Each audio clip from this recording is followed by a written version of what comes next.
తరఫున నేను రామచంద్ర యాదవ్ అని బోడే రామచంద్ర యాదవ్ చిత్తూరు జిల్లా ఆయన అమ్మటే పార్టీలో వర్క్ చేశాను. దాని సందర్భంగా నాకు ఆయన ఎమ్మెల్యే టికెట్ కన్ఫర్మ్ చేసి ఇవాళ నామినేషన్ చేశాము.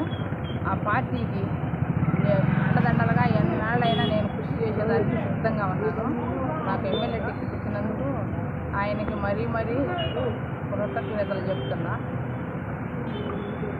మళ్ళీ రేపు కూడా శనివారం బహిరంగ సభ ఉంది.